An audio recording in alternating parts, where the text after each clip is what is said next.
Um milionário apressava-se pelo aeroporto para apanhar um voo de negócios quando, de repente, viu uma menina sentada sozinha. Ela vestia roupas velhas e gastas e agarrava uma mala igualmente gasta.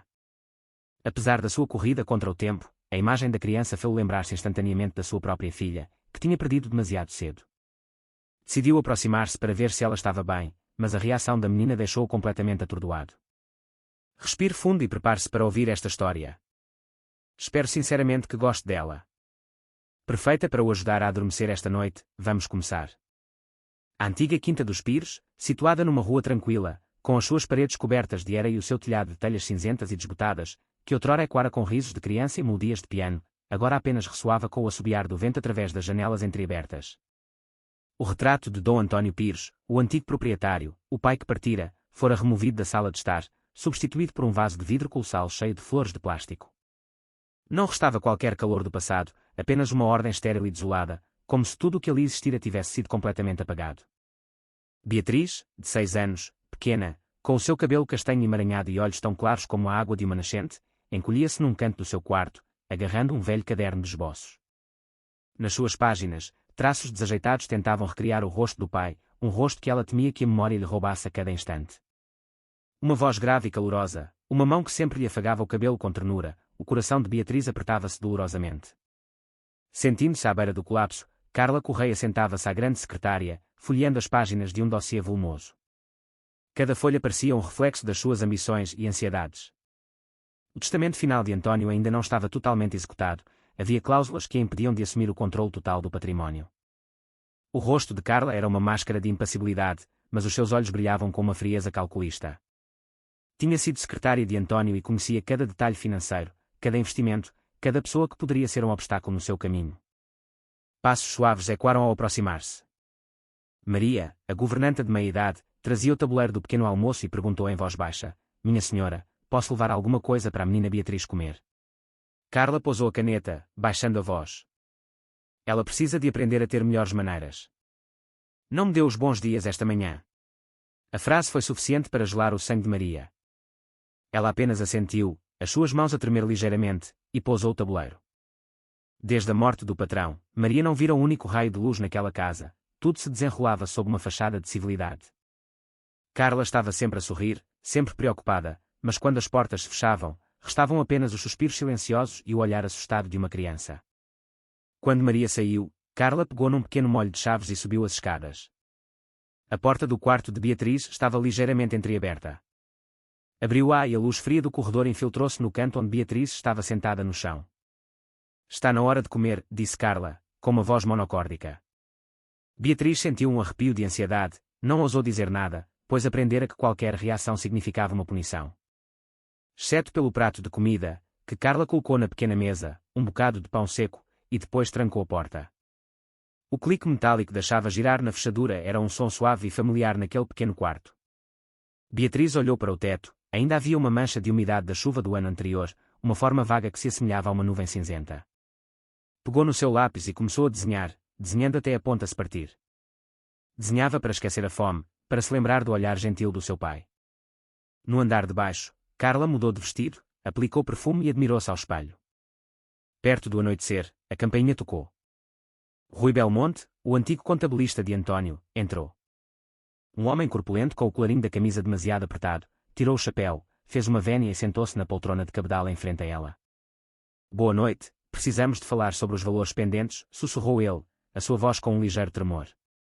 Carla entrelaçou os dedos, recostando-se na cadeira. Escutou. Rui abriu a sua pasta, retirando alguns documentos. "A conta principal da empresa ainda está sob supervisão temporária.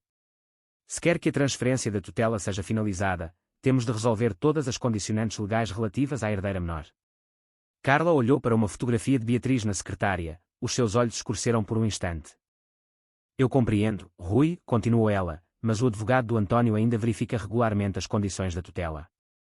Se houver qualquer preocupação, tudo será bloqueado." "Um pequeno obstáculo", disse Carla, sorrindo lentamente. "Apenas preciso de lhes mostrar uma criança bem cuidada." No dia seguinte, mandou entregar um piano elétrico.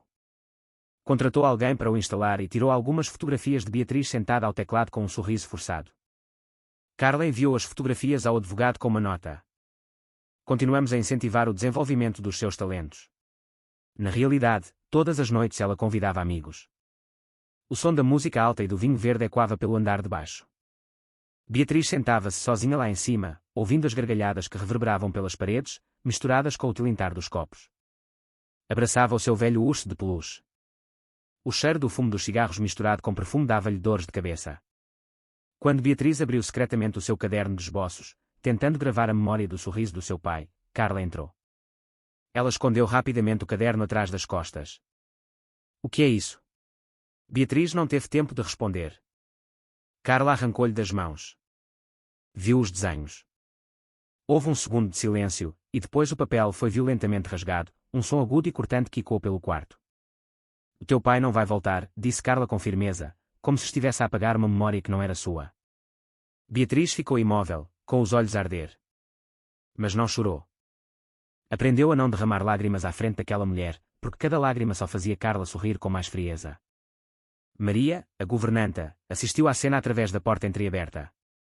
Virou-se com o coração pesado, mas continuou seu trabalho em silêncio. Quando teve a oportunidade, pegou discretamente na última fotografia de família que restava e colocou-a na pequena mala de Beatriz. Para que te possas lembrar mais tarde, sussurrou ela quando ninguém estava a ver. Noutra noite, Carla sentou-se sozinha na biblioteca, com um copo de vinho verde na mão, os seus olhos fixos no ecrã do telemóvel. O nome de Rui apareceu. O advogado faria uma inspeção no final do mês. A sua voz tremia ligeiramente. É melhor agir depressa. Carla não respondeu imediatamente. Os seus dedos tamborilavam na secretária. Na sua mente, as peças de um plano começavam a encaixar-se.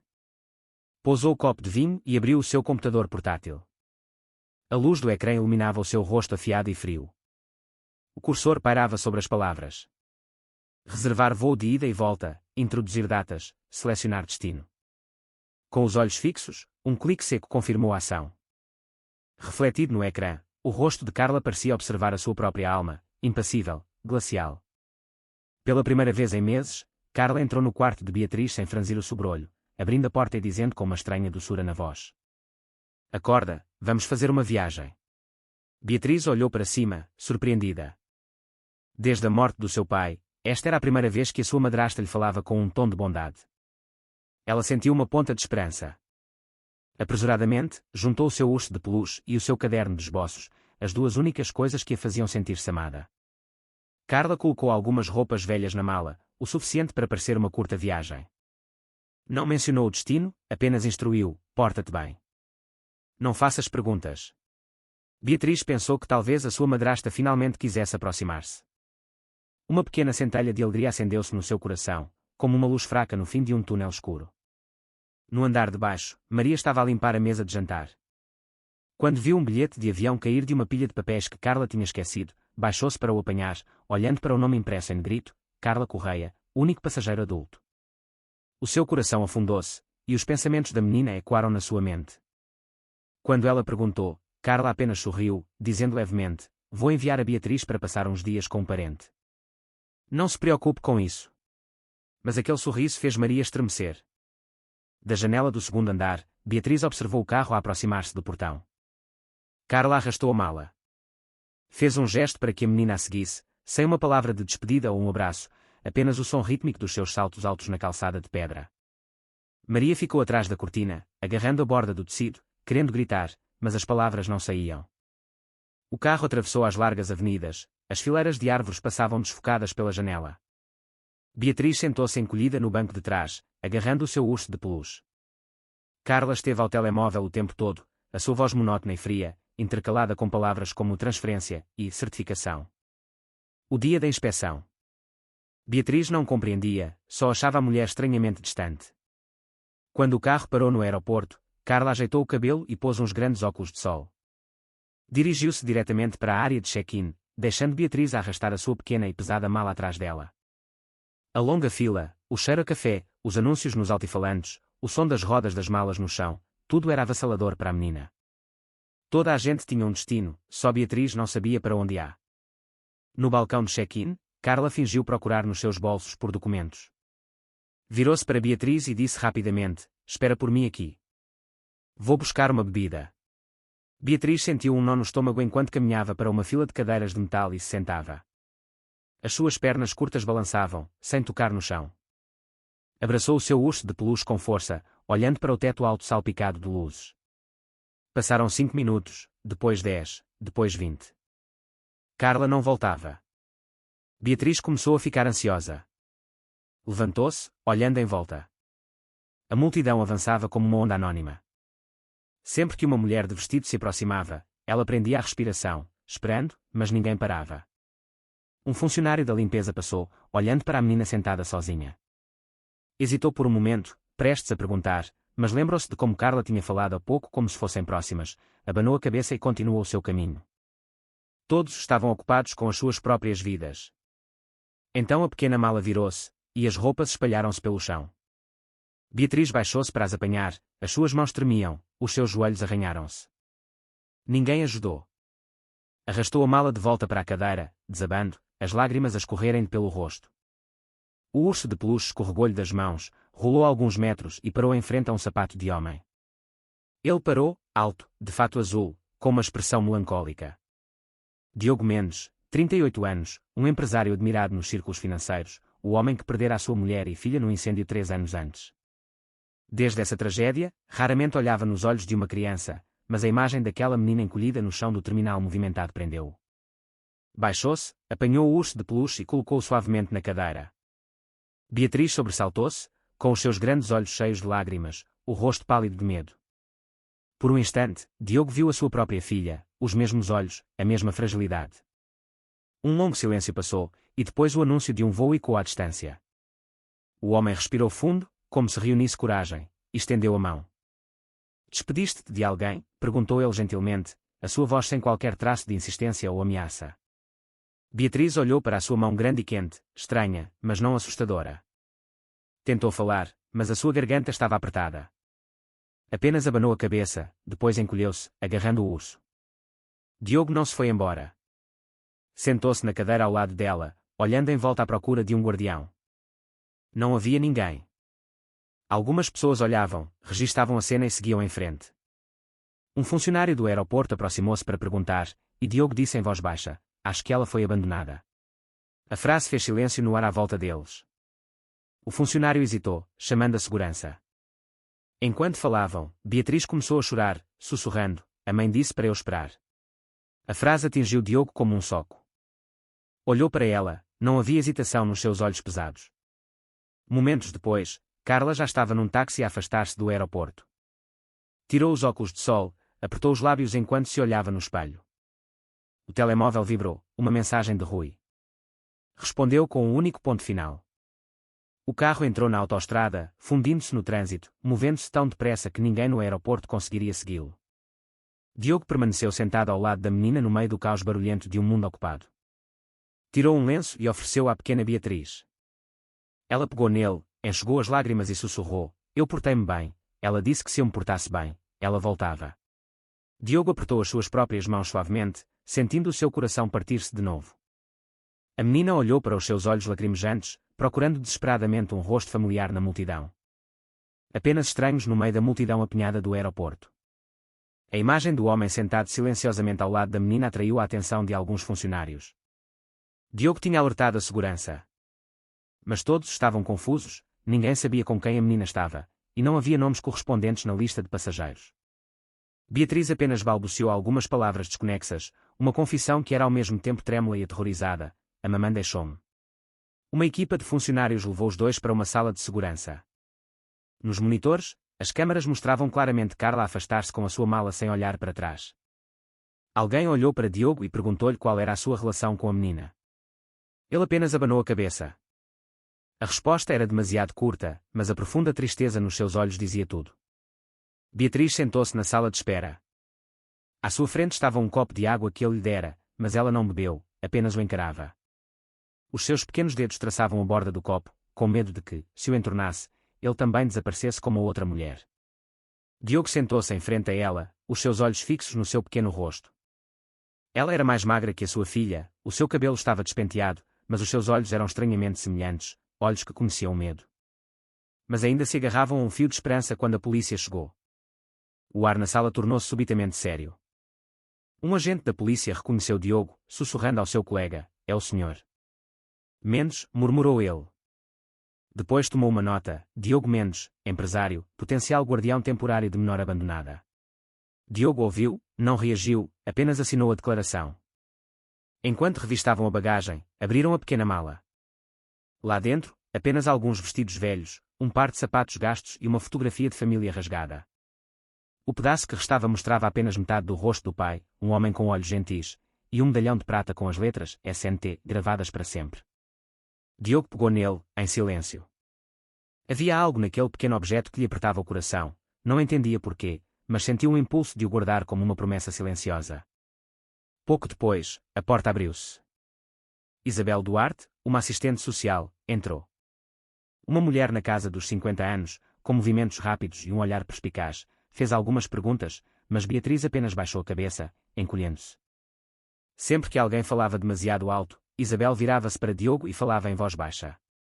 Ela mostra sinais de stress pós-traumático. Vamos ficar com ela, mas apenas temporariamente. Diogo pode ficar com ela durante 24 horas até verificarmos os seus parentes. Diogo assentiu ligeiramente antes de sair. Isabel olhou para ele uma última vez, como se para se certificar de que ele compreendia o peso que estava a assumir. Às vezes, o que eles precisam não é de um abrigo, mas de alguém que realmente ouça. Diogo não respondeu, apenas assinou o papel. O corredor do aeroporto era longo e bem iluminado. Beatriz, agarrada ao seu urso de peluche, seguiu Diogo em direção ao parque de estacionamento. Quando ele abriu a porta do carro, ela parou, o seu olhar cauteloso como o de um pequeno animal encurralado. Diogo não a apressou, apenas abriu a porta de trás e disse suavemente: "Podes sentar-te aqui. Estás segura?" O apartamento de Diogo ficava no andar alto, espaçoso e imaculado, mas frio, como um lugar onde ninguém vivia realmente. Abriu a porta, acendeu as luzes, o som da fechadura a estalar agudamente. Beatriz ficou à porta, agarrando a alça da sua mala. Olhou em volta da sala, às paredes brancas, um piano coberto com um lençol, molduras viradas para a parede. Tudo a fazia sentir-se como se tivesse entrado num lugar onde as pessoas se tinham esquecido de como sorrir. Diogo serviu um copo de leite, colocou-o na mesa e afastou-se. "Podes beber, não precisas de te forçar", disse ele. Foi para outro quarto, deixando-a sozinha. Beatriz olhou para o copo de leite durante muito tempo. Antes de o pegar, inalou suavemente o seu aroma quente, mas antes que pudesse dar um golo, pousou novamente, com medo de que, se o bebesse, o homem desaparecesse como os outros adultos que a tinham abandonado. O silêncio instalou-se no quarto. O tic-tac suave de um relógio. Diogo sentou-se no seu escritório, a luz do monitor a refletir-se no seu rosto calmo. Cada vez que fechava os olhos, a imagem da menina voltava, a forma como ela se encolhia ao lado da sua mala, os seus dedos a agarrarem a bainha do seu vestido, pesando no seu coração. Um gemido suave ecoou. Levantou-se e abriu a porta. A luz fraca do corredor iluminava o sofá. Beatriz estava encolhida, a sua cabeça apoiada na mala, os seus olhos ainda abertos. Não estava a dormir, apenas tinha medo de fechar os olhos. Diogo não perguntou, apenas pegou num cobertor fino e colocou-o suavemente sobre ela. Sentou-se na poltrona em frente, em silêncio. Não trocaram uma única palavra, mas o estranho silêncio aliviou a tensão no ar. Dois estranhos, cada um com as suas próprias feridas, sentados juntos num quarto demasiado grande, um lugar onde nenhum dos dois sabia como chamar o resto das suas vidas. Quando a respiração de Beatriz finalmente se acalmou, Diogo encostou a cabeça na cadeira e adormeceu. Na sua secretária, o medalhão de prata ainda estava ao lado do seu dossiê, a luz lançando um brilho fraco na sua superfície. O telemóvel vibrou enquanto ainda estava escuro. Diogo abriu os olhos, olhando para a luz tênue do corredor. Beatriz ainda dormia no sofá, o cobertor puxado até ao queixo, as suas mãos a agarrarem o urso de peluche, como se agarrasse à última réstia de segurança do mundo. Atendeu o telemóvel em silêncio. "Preciso que venha ao meu escritório o mais depressa possível", disse Isabel bruscamente, sem mais explicações. A frase foi suficiente para Diogo saber que algo sério o esperava. Vestiu o casaco, disse algumas palavras simples a Beatriz, mas ela não disse nada, apenas olhou para ele. O seu olhar ainda continha o medo de um sono interrompido. "Se fores, voltas?", uma pergunta infantil, mas carregada de significado. Diogo assentiu ligeiramente. "Eu volto. Estás mais segura aqui?" Beatriz olhou para ele, tentando acreditar. O escritório dos serviços sociais ficava no edifício antigo mas arrumado. Quando Diogo entrou, Isabel estava à sua espera com um dossiê aberto ao seu lado. Apontou para a primeira página. A sua voz estava calma mas tensa. Não encontramos nenhum registro de residência ou escolaridade da Beatriz nos últimos 2 anos. Nenhuma escola, nenhum hospital, nenhum check-up de rotina. É como se ela tivesse desaparecido do sistema. Diogo olhou para o dossiê. A certidão de nascimento de Beatriz estava digitalizada, assinada pela guardiã Carla Correia, com um selo de reconhecimento legal. Franziu o sobrolho. No papel, Beatriz vivia com Carla há pelo menos 2 anos. Isabel tirou a folha seguinte, mas este selo de notário pertencia ao Dr. Almeida. Ele tinha sido investigado anteriormente por falsificação de documentos em casos sensíveis. Diogo examinou o selo vermelho desbotado no papel, lembrando-se de uma notícia de anos atrás. Um médico suspeito de usar certificados falsos, procedimentos médicos para ocultar a condição de crianças mantidas fora da sociedade. Estás a pensar o mesmo que eu, disse Isabel, batendo com a mão na borda da mesa. Este dossiê tem problemas, e geralmente quando os documentos são pouco claros, significa que há ações por trás deles que alguém não quer que sejam reveladas. Diogo recostou-se na cadeira, sentindo uma sensação de mal-estar. As palavras vagas de Beatriz, o seu medo do escuro, a sua atitude cautelosa, os seus longos silêncios, tudo começava a formar um quadro coerente. Perguntou qual era o próximo passo: descobrir a verdadeira origem dos documentos, encontrar quem tinha construído esta narrativa na sua rede. Isabel fez uma pausa e depois disse: se quiser, posso ajudá-lo em privado, não oficialmente, mas como alguém que já viu isto demasiadas vezes.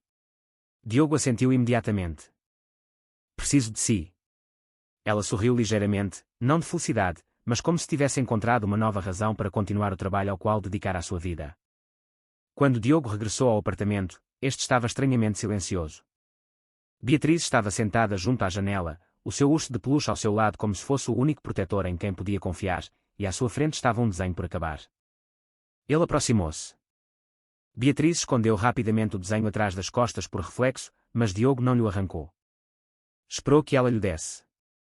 Momentos depois, ela colocou o desenho na mesa. As linhas trêmulas da menina eram assustadoramente precisas. Era o rosto de Carla, os lábios, os olhos, cada linha familiar virada para cima. A outra metade estava em falta, arrancada. Exatamente como a fotografia rasgada na mala. Diogo pegou no desenho. Uma sensação de frio percorreu-lhe as mãos. Olhou para a fotografia rasgada que trouxera na noite anterior, depois para o desenho. Juntando as imagens na sua mente, não tinha dúvidas. A mulher, Carla, no desenho era a mesma que se afastara com a mala, que desaparecera da vista da câmara. Beatriz falou baixinho, os seus olhos não o encontrando. Só me lembro do rosto dela quando ela trancava a porta. Nem um soluço, apenas uma afirmação frágil.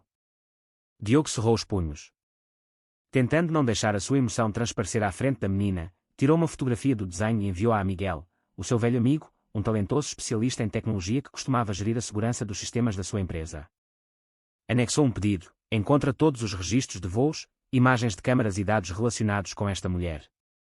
Não deixes pedra sobre pedra. Miguel respondeu quase instantaneamente: dá-me tudo o que tens. Já estou no rasto. Diogo sabia que, se alguém conseguia rastrear Carla através do sistema do aeroporto, era Miguel. A noite caiu lentamente. Diogo tentou criar uma aparência de paz com pequenos gestos. Acendeu um candeeiro de mesa em vez da luz do teto para suavizar a atmosfera. Colocou um livro de histórias infantil na mesa e sentou-se na cadeira ao lado do sofá. Queres ouvir? Perguntou ele. Beatriz olhou para o livro como se procurasse uma pequena jangada em águas profundas. Sentiu um ligeiro aperto. Diogo leu em passagens curtas. Beatriz não sorriu nem reagiu muito, mas não se afastou. Isso já era um progresso significativo para uma menina que tinha estado aprisionada na escuridão por tanto tempo. Quando chegou à parte em que o pai ensinava o filho a voar um papagaio, Beatriz agarrou de repente a borda do cobertor. Diogo parou em silêncio, apenas esperando. Lembro-me do pai, conseguiu ela dizer, tentando puxar uma memória de um poço profundo. Ele prometeu puxar-me para cima, e depois disse-me para ficar quieta. Diogo pousou o livro, aproximando-se. Não a pressionou, apenas lhe deu espaço para respirar. Momentos depois, Beatriz começou a tremer, e de repente começou a chorar. Ele deixou-me debaixo das escadas. Eu não conseguia ver nada. Tive tanto medo. As minhas palavras eram sufocadas e quebradas. Diogo ajoelhou-se ao lado do sofá, colocando uma mão no seu ombro. Ela estremeceu, mas não se afastou. Ele falou suavemente. Ninguém te está a trancar mais.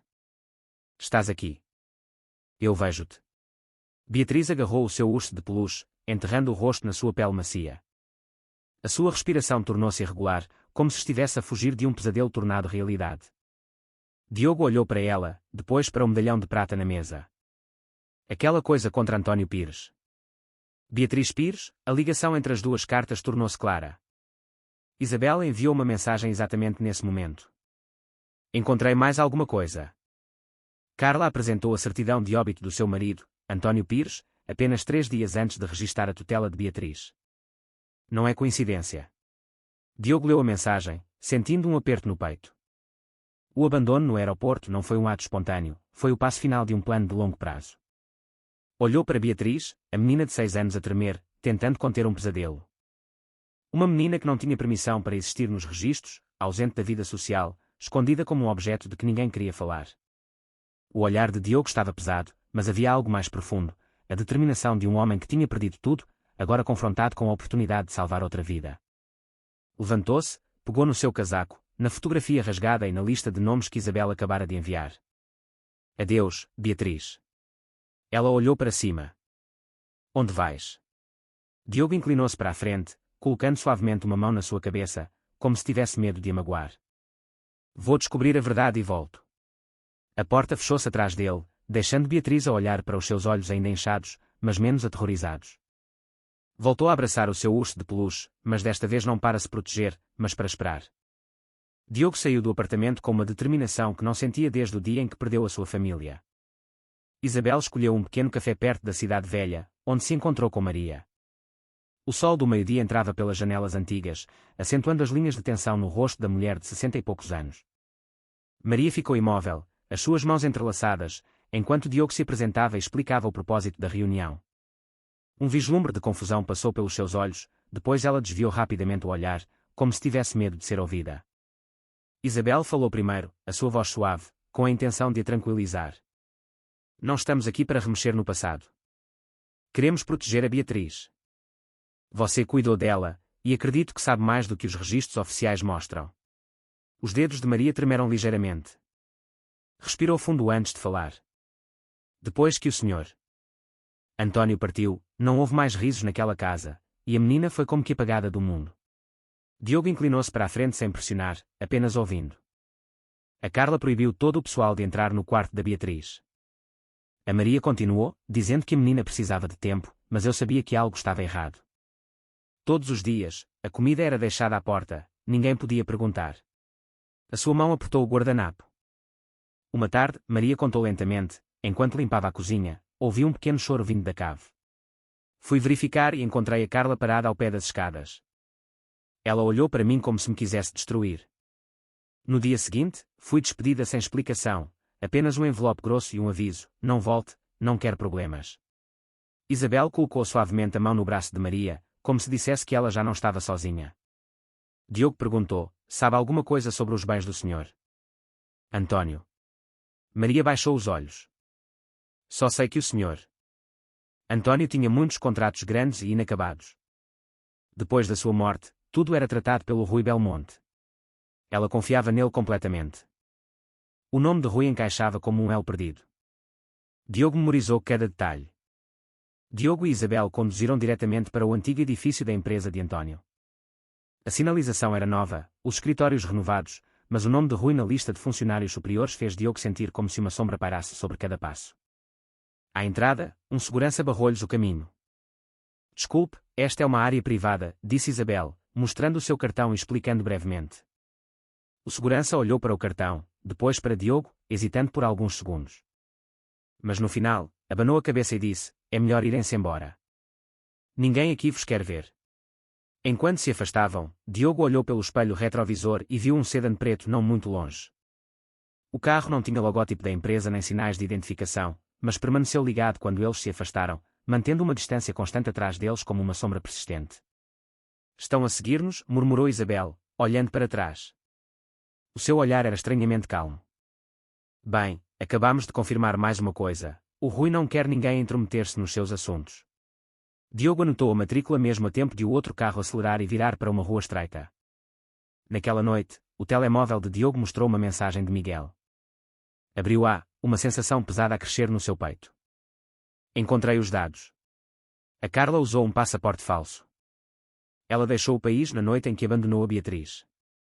O seu destino é um país sem tratado de extradição. Diogo recostou-se na cadeira, a sua cabeça baixa. A luz iluminava a fotografia rasgada na sua secretária, a metade sorridente do rosto do pai e o espaço vazio ao lado. Enviou todos os dados para Isabel. Adicionou uma frase curta: se me acontecer alguma coisa, proteja a Beatriz a todo o custo. Momentos depois, o seu telemóvel tocou. Isabel perguntou: estás bem? Diogo olhou para as suas mãos, cerrando os punhos. Só preciso de garantir que ninguém lhe toque novamente. Entretanto, Beatriz começou a abrir-se gradualmente, da forma mais lenta possível. Começou a contar pequenas coisas, perguntando a Diogo o que ele fazia, porque é que a sua casa era tão grande, porque é que ele mantinha o piano mas nunca o abria. Mas sempre que mencionava Carla ou a sua antiga casa, o seu rosto fechava-se como uma pesada porta de madeira. Havia dores que não podiam ser expressas em palavras. Um dia, Beatriz colocou o seu urso de peluche ao lado do lava-loiça, observando Diogo a deitar leite num copo. Olá, estás muito ocupado. Depende do dia, respondeu ele suavemente. Ela sentiu-se tão leve, como se aquela resposta simples fosse suficiente para a fazer sentir que não estava a incomodar ninguém. Naquela manhã, quando Diogo abriu a porta para ir a uma reunião com Isabel, congelou. A porta da frente estava entreaberta, ele tinha a certeza de que a tinha trancado na noite anterior. Diogo ficou imóvel por alguns segundos. Um arrepio percorreu-lhe a espinha. Abriu a porta derrompante e entrou. Não havia sons altos ou objetos partidos, apenas um detalhe que o fez sobressaltar: o urso de peluche de Beatriz estava no meio da sala de estar. Tinha um longo corte na barriga, e o enchimento de algodão estava a sair. Diogo pegou no urso, virando-o nas suas mãos como se estivesse a segurar uma prova. Quem quer que tivesse entrado não levou nada de valor, apenas queria enviar uma mensagem. Ligou imediatamente para Isabel. A sua voz era baixa. Alguém está à procura da Beatriz. Temos de a tirar daqui agora. Numa hora, Beatriz foi levada para a casa de acolhimento de Isabel. Um lugar pequeno e antigo, mas seguro, conhecido apenas por alguns confidentes. Vais ficar aqui por alguns dias, disse Diogo enquanto levava Beatriz. Este lugar é mais seguro que a minha casa. Beatriz olhou em volta do pequeno quarto, os seus olhos ansiosos. Não vais ficar. Diogo agachou-se ao seu nível, colocando as mãos nos seus ombros. Preciso de tratar de algumas coisas. Volto mais tarde, prometo. Naquela noite, Diogo regressou a casa para ir buscar documentos importantes e os ficheiros de Miguel. Assim que abriu a porta, notou algo diferente. A câmara de segurança perto da porta estava completamente desligada, o cabo de ligação tinha sido removido. Quem quer que tivesse entrado sabia exatamente como as desativar sem as danificar. Ligou o computador, o ecrã iluminou-se e uma notificação de e-mail apareceu imediatamente. Remetente desconhecido, assunto: não investiga o corpo. O corpo do e-mail continha apenas uma frase: não procure mais, Sr. Mendes. Há coisas que é melhor deixar enterradas com os mortos. Diogo não desviou o olhar da mensagem. Do lado de fora da janela, a luz de um candeeiro de rua refletia-se no capô de um carro. O carro preto, estacionado a poucos metros da sua casa, o mesmo que o tinha seguido naquela tarde, estava imóvel como uma besta à espreita. Diogo apagou as luzes, ficou na escuridão, olhando através do vidro. Sabia que esta história já não era apenas sobre proteger uma menina abandonada, estava a pisar um segredo que algumas pessoas fariam qualquer coisa para manter escondido. Diogo acordou antes do amanhecer, não tinha dormido a noite toda. A informação de Miguel, o testemunho de Maria, o e-mail ameaçador e o carro preto. Tudo girava na sua cabeça como uma série de sinais de aviso. Reuniu todos os ficheiros, a fotografia rasgada, a cópia da certidão de nascimento, o e-mail anónimo e a análise dos dados do voo que Miguel tinha enviado. Nada faltava. Na esquadra da polícia, apresentou o dossiê completo, expondo as suas suspeitas sobre Carla e Rui, mas o agente de serviço apenas folheou algumas páginas e parou. Empurrou o dossiê de volta para Diogo. Não há base substancial para uma investigação, declarou ele simplesmente. Estes documentos não provam qualquer ato criminoso. Diogo manteve a sua compostura. Uma menina abandonada num aeroporto não era suficiente. Não vemos provas concretas de que a mulher que a abandonou seja a Carla. As câmaras só captaram as suas costas, sem identificação clara. Diogo saiu da esquadra, sentindo como se um muro invisível lhe bloqueasse o caminho, um muro com alguém por trás a apoiá-lo. Ao meio-dia, o seu telemóvel vibrava constantemente, mensagens, artigos, redes sociais. Diogo Mendes, um milionário, explora a imagem de uma menina para polir o seu nome. O resgate. A história das crianças abandonadas pode ser apenas uma farsa barata. Uma fonte próxima da família disse: vamos processar. O nome de Carla apareceu em várias publicações. Anônima, sem voz, mas as palavras eram afiadas como facas. Ela tinha contratado advogados para espalhar a informação por todos os meios de comunicação. As ações da empresa de Diogo caíram 1/3 em poucas horas. Miguel ligou imediatamente. Isto não são apenas rumores, é uma campanha organizada e alguém está a destruir a sua reputação. Diogo olhou para o ecrã escuro do telemóvel. Eu sei quem é. Isabel foi ter com ele naquela tarde. Pousou a sua pasta na mesa, suspirando. Diogo, talvez seja melhor recuarmos. Se continuarmos, a Beatriz será apanhada neste turbilhão. Estas pessoas não são amadoras. Ele olhou-a diretamente. Se recuarmos, a Carla ganha, e a Beatriz volta para as mãos dela. Sabes que isso é pior do que qualquer coisa. Isabel não discutiu mais, apenas assentiu ligeiramente, como alguém que aceita que também tem de lutar esta batalha. Assim que Isabel saiu, Diogo recebeu uma notificação do banco. A sua conta tinha sido temporariamente bloqueada. Devido a um pedido de investigação civil, outro e-mail chegou logo a seguir. A firma de advogados que representava Rui exigia uma indenização a Diogo por difamação e calúnia. Diogo estava prestes a ligar de volta quando bateram à porta. 3 polícias estavam do lado de fora. Temos um mandado para o prender para interrogatório sobre a detenção ilegal de uma menor. Antes que ele pudesse dizer uma palavra, as suas mãos foram algemadas. Os faróis do carro da polícia iluminaram a rua. Vizinhos espreitavam, sussurrando. Cenas que ele só tinha visto em filmes eram agora parte da sua vida. À distância, a porta da casa de acolhimento abriu-se derrompante. Beatriz correu instintivamente para fora. Senhor. Diogo. A sua voz ecoou em pânico, desesperada, como um grito que tinha sido reprimido durante 6 anos. Isabel abraçou-a com força, puxando-a para si. Beatriz debateu-se, tentando seguir o carro. Não o levem.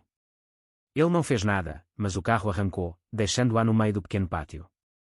Os seus olhos vermelhos não conseguiam gritar no centro de acolhimento. Beatriz foi levada para uma sala comum. Ninguém fez perguntas, os adultos estavam ocupados a assinar papéis, as crianças estavam absortas nas suas próprias coisas. Sentou-se na beira da cama, agarrando o medalhão de prata do seu pai. Ninguém reparou que ela murmurava: o pai volta esta noite. Beatriz não dormiu, apenas olhou para a porta de madeira fechada, esperando que alguém a abrisse. Do lado de fora da porta, Isabel sentou-se no seu carro, fazendo chamadas constantes para advogados que conhecia. Tinha de encontrar uma forma de manter a Beatriz, de a impedir de cair nas mãos de Carla. Na sua cela, Diogo sentou-se sozinho, a luz branca a brilhar na sua cabeça fria e seca. Encostou-se à parede, respirando fundo, sem raiva, sem desespero, apenas um pensamento: onde está Beatriz? Quando o investigador o interrogou, ele pediu apenas uma chamada. Eles concordaram relutantemente. Ligou para Miguel. Preciso que encontres a Maria, disse Diogo bruscamente. Ela é a última chave. Se ela desaparecer, perdemos toda a esperança. Miguel respondeu rapidamente: estou a caminho. 2 horas depois, Miguel chegou à antiga morada de Maria. A porta estava entreaberta, o vento a soprar através de uma cortina velha. O interior estava um caos, armários remexidos, papéis espalhados pelo chão. Miguel chamou em voz alta: Maria. Ninguém respondeu. Vizinhos estavam à porta, observando. Uma senhora idosa aproximou-se e sussurrou: 2 homens de fato vieram ontem. Não a vimos desde então. Miguel sentiu um arrepio.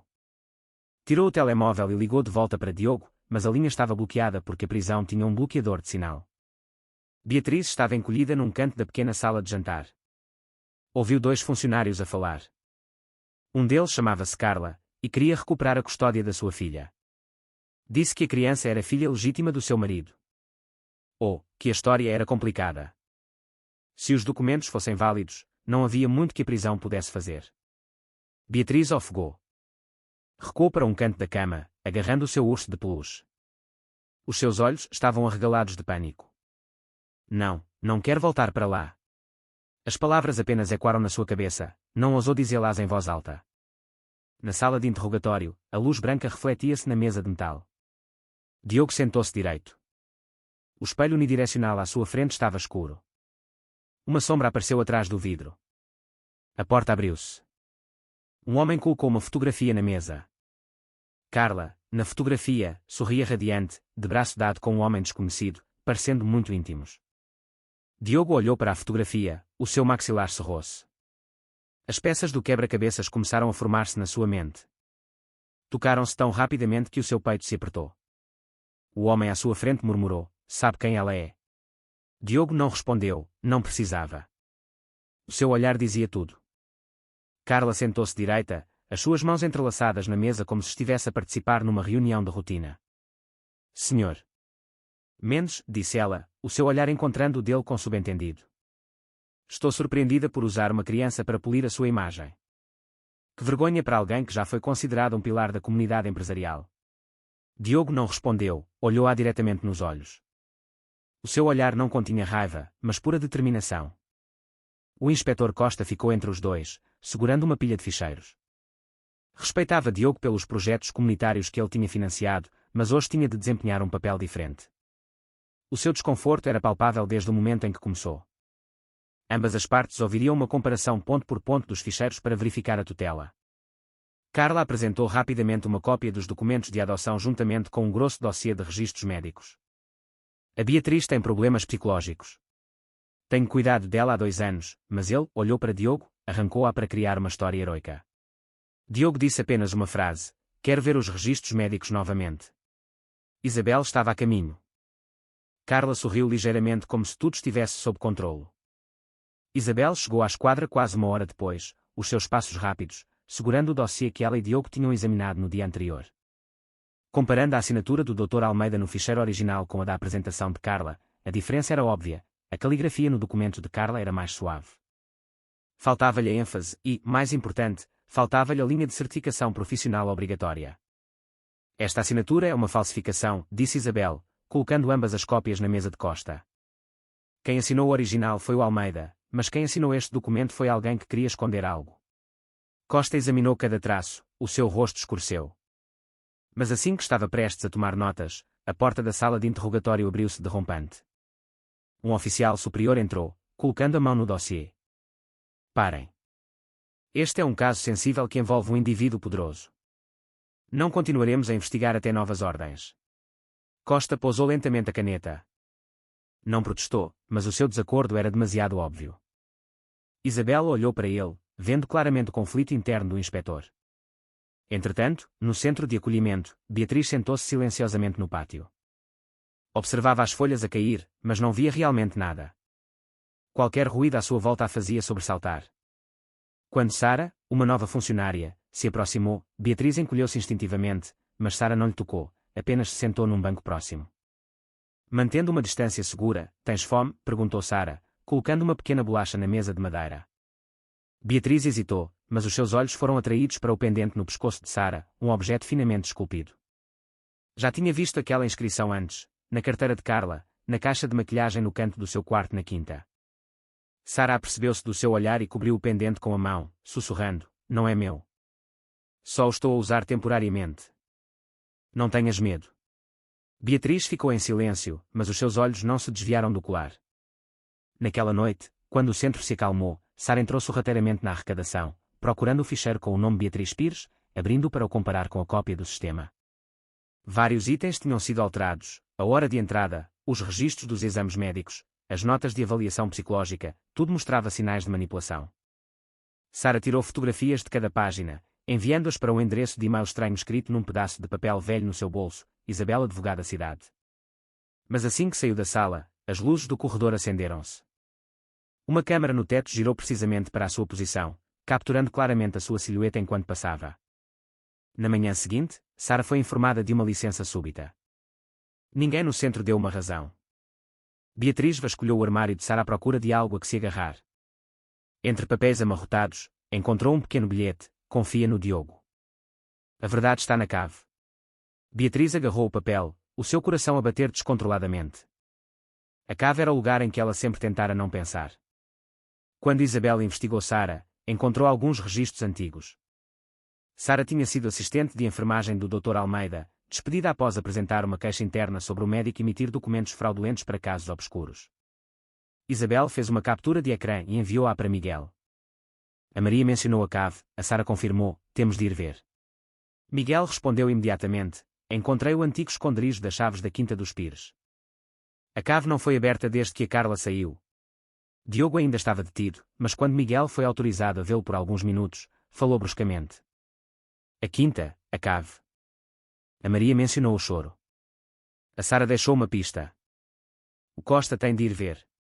Miguel sentiu a urgência e partiu imediatamente sem hesitação. O inspetor Costa não conseguiu dormir. A ordem para parar a investigação vinda de cima ecoava na sua cabeça como um choque de metal. Decidiu ir verificar a cave da Quinta dos Pires sozinho, sem número informar ninguém. Quando Costa chegou, Miguel e Isabel já estavam à sua espera. A quinta estava deserta, as janelas fechadas, o pátio coberto pelo pó do tempo. Costa usou a chave que Miguel lhe deu. Abriu a porta da frente, e a casa estava assustadoramente silenciosa, cada canto parecia esconder um segredo frio. Seguiram pelo corredor, descendo uma escada estreita que levava para as traseiras. A porta de ferro da cave estava trancada com um cadeado enferrujado. Costa forçou o cadeado. Abriu-se, a porta girou para dentro, e um cheiro a mofo saiu, um cheiro familiar que qualquer polícia que tivesse lidado com casos de crianças conhecia bem. Costa acendeu a sua lanterna. A luz iluminou caixas de ficheiros empilhadas contra a parede, tubos de ensaio vazios, um velho gravador e inúmeras cassetes rotuladas apressadamente, Beatriz 1, Beatriz 2, Supervisão Psicológica, Pires, Relatório sobre a preparação do dossiê de tutela. Isabel pegou numa fita, as suas mãos a tremer. Costa colocou outra fita na máquina. Um zumbido antes de o som real começar, e depois a voz de uma menina, quebrada, a soluçar, eu não tenho medo, não me tranques mais, eu vou ser boazinha, não apagues a luz. Os três não se mexeram. Já não era uma suspeita, era uma prova. A fita continuou a tocar. A respiração ofegante, os apelos fracos da menina ecoavam em fragmentos como uma faca a cortar o ar. Então Costa ficou imóvel por alguns segundos. Depois falou. Meu Deus, há quanto tempo é que isto se passa? Ninguém respondeu. Sob a luz fria da lanterna, as pilhas de ficheiros mostravam os seus títulos, Projeto de Transferência de Ativos para o Anexo de Tutela de Emergência 03, Teste Beatriz. Um quadro completo começou a emergir. Carla não queria apenas roubar o património, ela precisava de Beatriz para completar o plano, e esta cave era onde tudo tinha começado. Assim que ouviu a gravação da menina a chorar, Costa selou toda a cave. Redigiu imediatamente um relatório e ligou para os seus superiores, exigindo autoridade de investigação independente. Embora não tenha sido aprovado de imediato, assinou uma ordem de libertação temporária para Diogo. Está livre de ir, disse Costa ao remover as algemas. Precisamos da sua ajuda para esclarecer este caso. Diogo levantou-se imediatamente. A primeira coisa em que pensou foi em Beatriz. Chegou ao centro de acolhimento em 10 minutos, passando apressadamente pelos portões de ferro. Lá dentro, os funcionários preparavam-se para colocar Beatriz numa ambulância, citando a necessidade de um exame médico obrigatório. Diogo bloqueou imediatamente a porta da ambulância. Ninguém leva esta menina até sabermos quem o ordenou, disse ele. O gestor do centro pareceu hesitante. Esta é uma ordem da guardiã legal, a senhora Carla Correia, disse ele. Antes que Diogo pudesse responder, Isabel apareceu. Entregou ao gestor uma pena USB com as gravações e uma cópia dos documentos recuperados da cave. Isto é a prova de que o dossiê de tutela de Carla mostra sinais de falsificação e que a Beatriz foi repetidamente detida. Se o centro continuar a seguir as suas ordens, todos aqui serão responsabilizados. O gestor ficou pálido e ligou para o chefe de supervisão, dizendo repetidamente, temos de parar este procedimento. Após várias chamadas, a decisão final foi tomada. Recebendo a ordem de transferência imediata, Beatriz estava no corredor, os seus olhos arregalados de medo. Quando viu Diogo, correu para ele e agarrou-lhe a camisa. Diogo ajoelhou-se, colocando uma mão no seu ombro, gentil mas firme. Olá, eu estou aqui. Carla chegou logo a seguir, caminhando rapidamente como se para recuperar a compostura. Quando viu Diogo e Beatriz juntos, a sua expressão endureceu. Não tenho o direito de ficar com a criança, disse ela, tentando manter a calma. Eu sou a guardiã legal. Isabel deu um passo à frente. Os seus documentos estão a ser investigados. Os registros médicos têm uma assinatura falsificada, e a cave da sua casa contém documentos de vigilância ilegal relacionados com a Beatriz. Carla congelou por um momento, mas recuperou imediatamente a compostura. Aquela cave não é minha. Quem sabe quem pode ter estado lá? Antes que ela pudesse dizer mais, Costa apareceu com 2 polícias e apresentou o mandado de detenção temporária. A senhora Carla Correia tem de cooperar com a investigação sobre falsificação de documentos e detenção ilegal de um menor. O rosto de Carla endureceu, mas no momento em que Costa se preparava para algemar, um polícia entrou apressadamente e sussurrou-lhe ao ouvido: o Rui acabou de apresentar uma queixa-crime contra o Diogo por difamação e fabricação de provas. Isto significa que o processo de detenção de Carla será adiado. Ela sorriu novamente, desafiadoramente. Costa deu um passo atrás, forçado a adiar a detenção. Voltaremos quando o processo estiver concluído. Diogo cerrou os punhos, mas não deu mais nenhum passo. Beatriz agarrou a sua camisa com mais força. Como se tivesse medo de desaparecer novamente naquela noite, Miguel contactou um jornalista local em quem confiava, que já tinha investigado o crime organizado antes. Miguel enviou todos os documentos digitalizados da cave. 2 horas depois, o primeiro artigo apareceu: Rede de falsificação de documentos de tutela de crianças, suspeitos ligam Carla a 2. A comunidade estava em alvoroço. Outros jornais rapidamente pegaram na história. A opinião pública virou-se completamente. Em poucas horas, Beatriz foi levada para o hospital para um exame médico. Desta vez, sob a supervisão de Costa e Isabel, Diogo nunca a deixou. Os resultados iniciais chocaram a equipa. Beatriz sofria de desnutrição prolongada, hematomas ténues nos braços e sinais de trauma psicológico crónico que se arrastavam há meses. Mais importante, não havia doença mental, ao contrário do que Carla tinha registado nos seus ficheiros. Um médico olhou para Diogo e disse: ela não é um perigo para ninguém. Tudo o que ela precisa é de um ambiente seguro e de cuidados atentos. Ao ouvir isto, Beatriz enterrou o rosto no braço de Diogo, as suas pequenas mãos a agarrarem a manga dele como se tivesse medo que alguém o arrancasse. Diogo prometeu: não vou deixar que ninguém te leve de novo. Beatriz não disse uma palavra, apenas assentiu ligeiramente. Isabel investigou mais sobre o Dr. Almeida, descobriu que ele tinha fugido do seu local de trabalho antes da chegada da polícia. Rui foi intimado, mas usou a desculpa de uma viagem de negócios urgente para evitar comparecer. Todos os sinais apontavam para que eles estivessem a tentar. Entretanto, um antigo funcionário que tinha trabalhado para a empresa de António Pires procurou Diogo para evitar a investigação. O homem entrou no quarto do hospital, olhou em volta e sussurrou: eu sei o que o Rui fez. Ele manipulou os fundos de investimento do Sr. António para transferir dinheiro para as contas de Carla. Eu tenho cópias dos livros de transferências. Guardas bem, eles vão procurá-lo. Diogo pegou nos documentos, sentindo que as peças do quebra-cabeças estavam finalmente a encaixar. Naquela noite, Costa chamou Diogo e Isabel a um armazém nos arredores, onde Carla tinha registado um escritório de caridade. Preparavam-se para uma inspeção surpresa quando a equipa de investigação arrombou a fechadura. A porta abriu-se derrompante, levantando pó.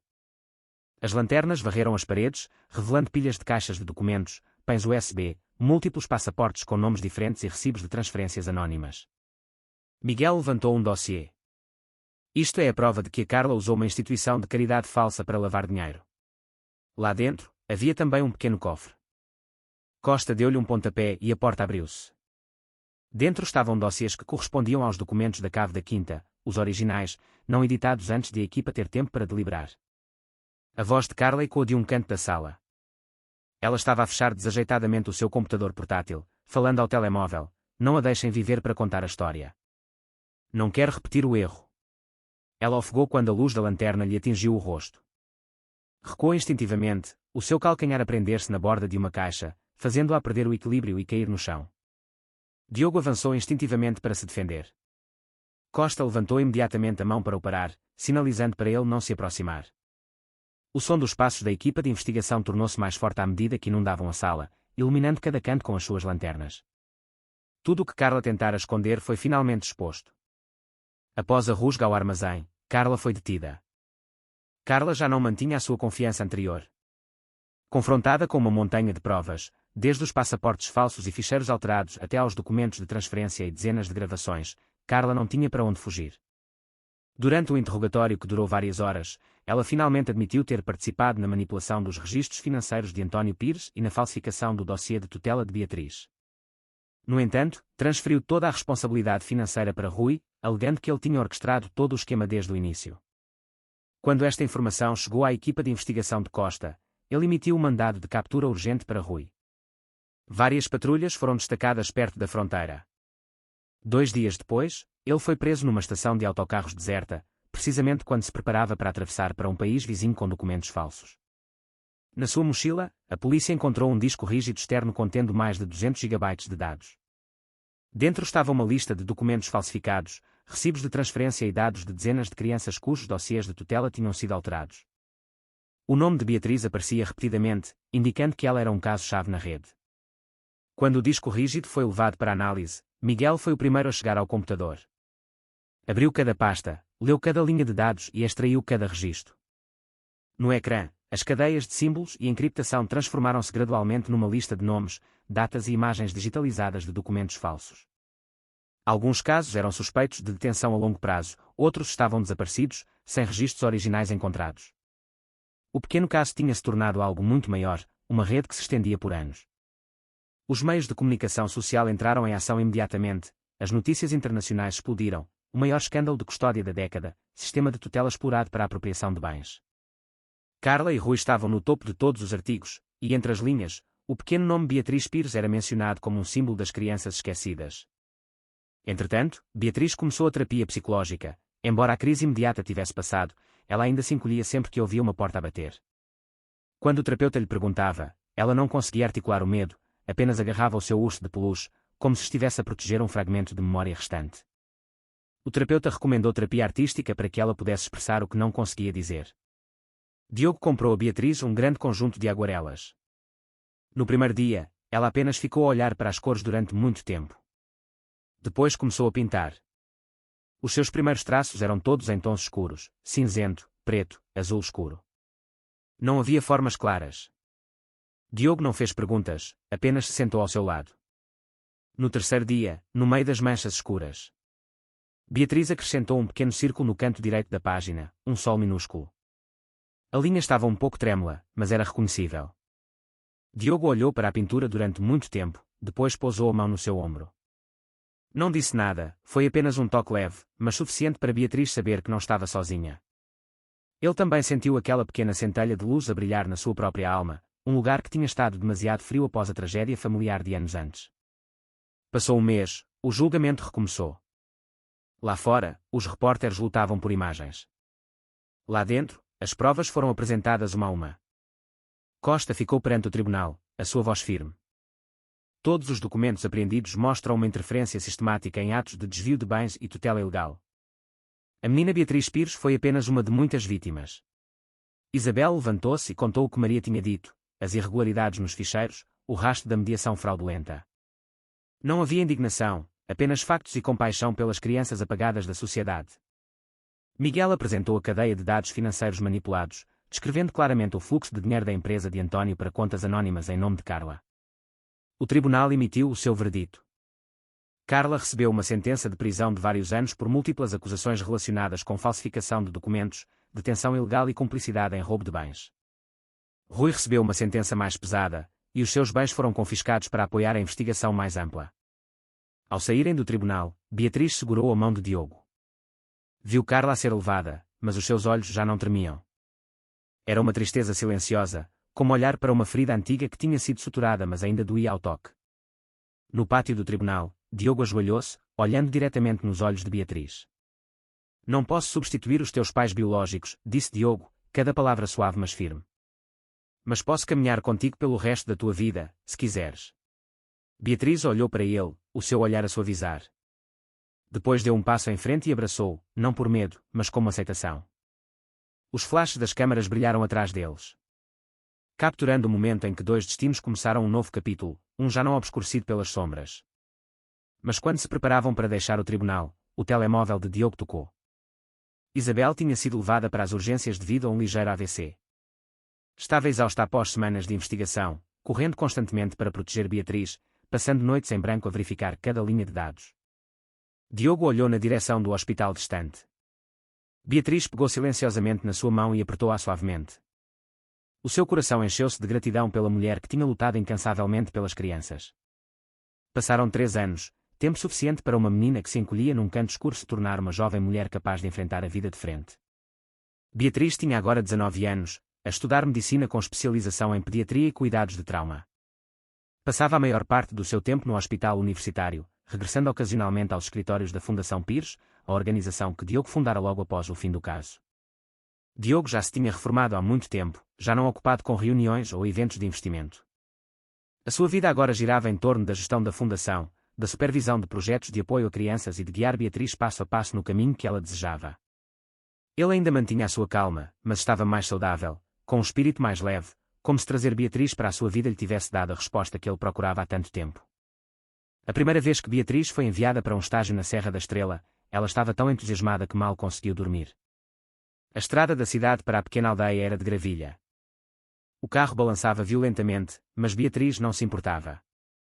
Cada metro da estrada lembrava-a da cena no aeroporto anos antes, onde esperara até que o seu sentido de existência começasse a desvanecer-se.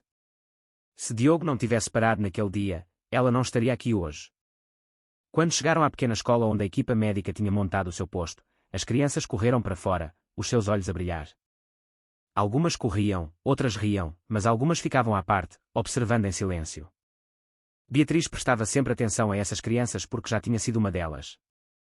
Num canto da sala de aula, viu uma menina com o cabelo emaranhado e os pés empoeirados, segurando um pedaço de papel dobrado. A menina não disse nada, apenas lhe entregou o papel.